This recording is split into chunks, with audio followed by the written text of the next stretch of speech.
बहन का प्यार किसी दुआ से कम नहीं होता। वह चाहे दूर भी हो, कोई गम नहीं होता। अक्सर रिश्ते दूरियों से फीके पड़ जाते हैं, पर भाई बहन का प्यार कभी कम नहीं होता। आज की हमारी कहानी ऐसे ही भाई बहन के रिश्ते की कहानी है, तो कहानी को पूरा जरूर सुनिएगा। मोहन जी, सुधा की घबराई सी आवाज सुनते ही मोहन अखबार छोड़कर अंदर की ओर भागा। सुधा, क्या हुआ? सुधा, मोहन जी, अभी अभी आराध्या ने बताया कि रानी दीदी क्या हुआ? सुधा, बोलो, वो रानी दीदी यहाँ आ रही हैं। सुधा बोली, हे भगवान, तुमने तो मुझे।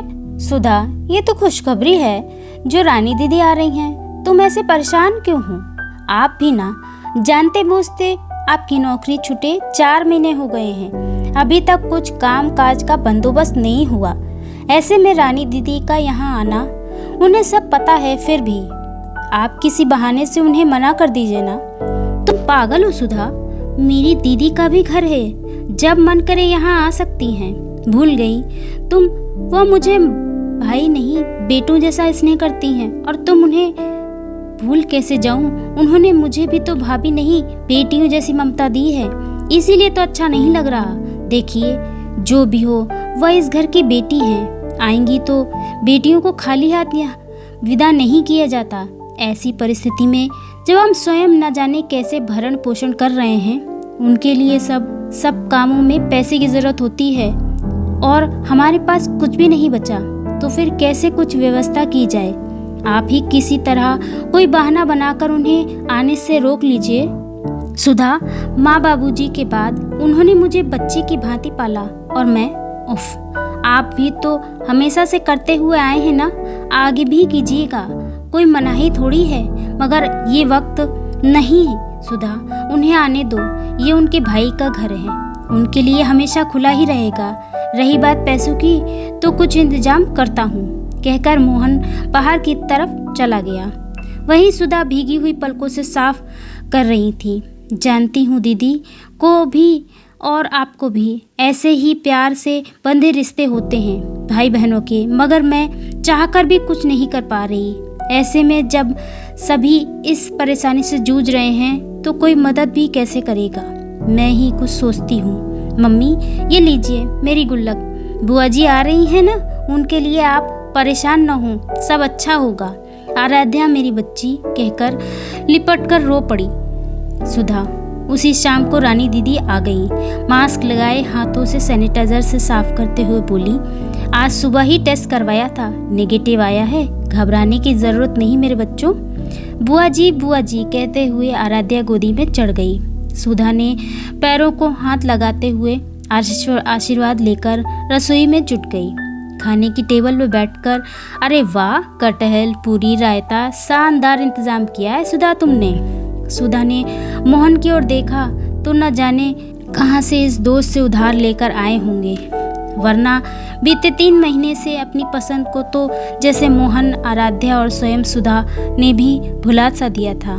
अरे हाँ, कल सुबह की वापसी जाना है, बताना भूल गई, रानी दीदी खाते हुए बोली।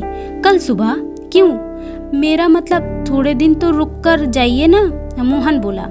हालांकि सुधा और मोहन दोनों टेंशन में आ गए कि जैसे तैसे मात्र 500 रुपए का इंतजाम किया था खाने पीने के लिए, अब सुबह तक दीदी की विदाई के लिए कहाँ से आएंगे पैसे?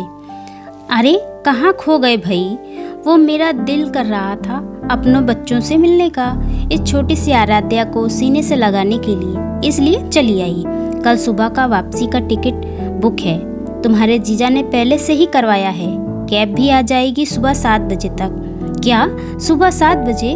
मोहन सुधा चौंकते हुए बोले। क्यों भाई, तुम तो जल्दी उठ जाते हैं ना? तो फिर दोनों के चेहरे का रंग क्यों उड़ गया? नहीं, वो सब आप इतनी जल्दी, दीदी थोड़ा सा रुक जाती तो। मोहन, तुझे पता है ना, वहाँ बहुत काम रहता है, तेरे जीजा को बस चंद घंटों की मोहलत लेकर आई थी। अरे तुम सब खा क्यों नहीं रहे? हाँ, खा रहे हैं दीदी।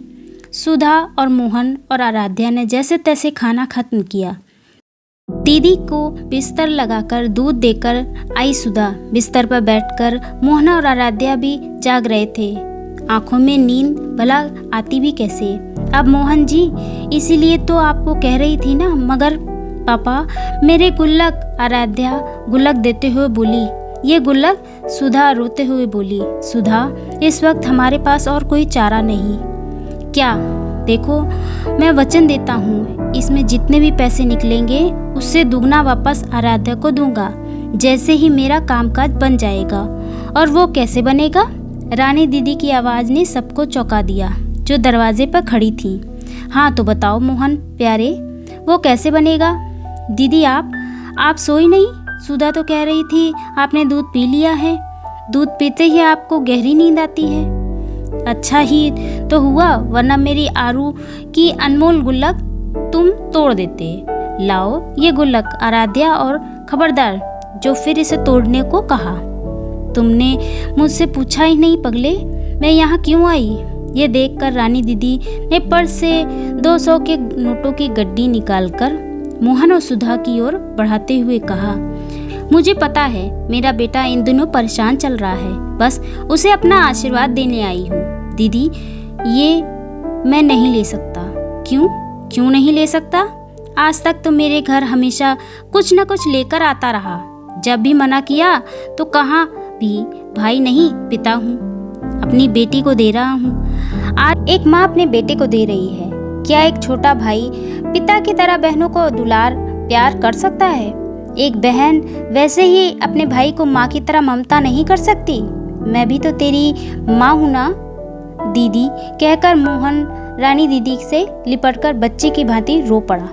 रानी दीदी ने उसे दुलारते हुए कहा, बस चुप, जब अच्छे दिन नहीं रहे तो बुरे दिन भी क्या औकात जो ये रुकेंगे। अच्छा, जल्दी सब ठीक हो जाएगा। ये देख, तेरे जीजा ने यहीं तेरे लिए एक नई नौकरी का बंदोबस्त किया है, कल ही जाकर बात कर लेना। और मैं यहाँ सोने के लिए नहीं, तुम बच्चों के साथ हंसने खेलने रहने के लिए आई हूँ। चलो अब सब हंसो, कहकर मोहन सुधा की आंखें पोंछते हुए उन्हें सीने से लगा लिया। तो दोस्तों, ये प्यारी सी कहानी आपको कैसी लगी कमेंट में ज़रूर बताइएगा, और चैनल को सब्सक्राइब नहीं किया है तो अभी कर लीजिए। तो मिलते हैं एक नई कहानी के साथ, तब तक स्वस्थ रहें, मस्त रहें। धन्यवाद।